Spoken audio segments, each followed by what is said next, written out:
Fala pessoal, tô gravando aqui esse ventilador comercial da marca Primavera, linha tropical. Esse ventilador, pessoal, eu comprei no ferro velho, ele tava funcionando, só os rolamentos dele que estão meio travados, certo? Ele tava meio empoeirado. As pás e as garras não estavam desalinhadas e amassadas, certo? A pintura dele também não tá ruim. A data de fabricação dele, pessoal, é janeiro de 2010, certo? Possui 130 watts de potência, capacitor de 10 microfarads e esse aqui ele funciona em 110 volts. Esse modelo, pessoal, foi fabricado nas versões com 3 e 4 pás e nas cores preto, branco, cinza e teve o bege também, certo? Ele venta razoavelmente bem e não é muito silencioso. Então você liga aqui no modo exaustor, que é jogando o vento para cima. Então vamos lá. E teve a versão com lustre também, pessoal. Tem a versão sem lustre e com lustre.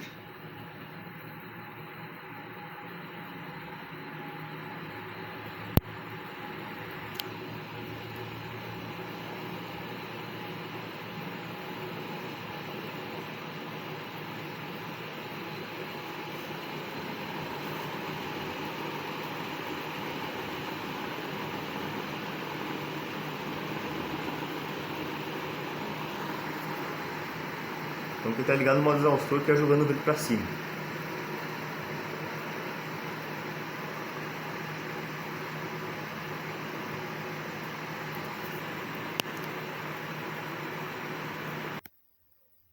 Então vamos ligar ele agora no modo ventilador, que é jogando o vento para baixo. Então vamos lá.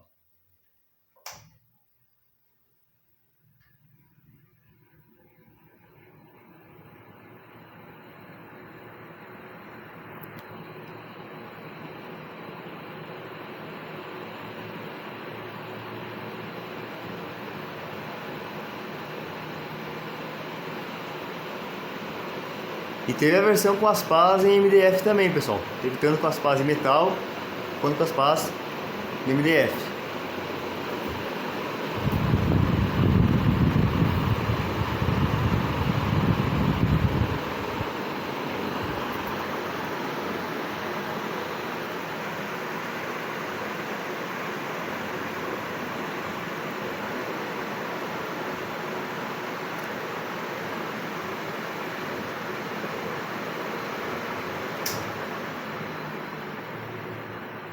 E aqui ele está desligado.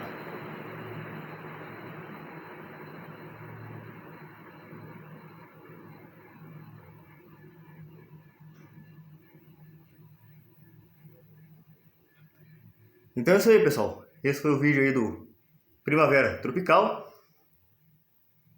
Espero que vocês tenham gostado do vídeo. Um grande abraço a todos e até mais.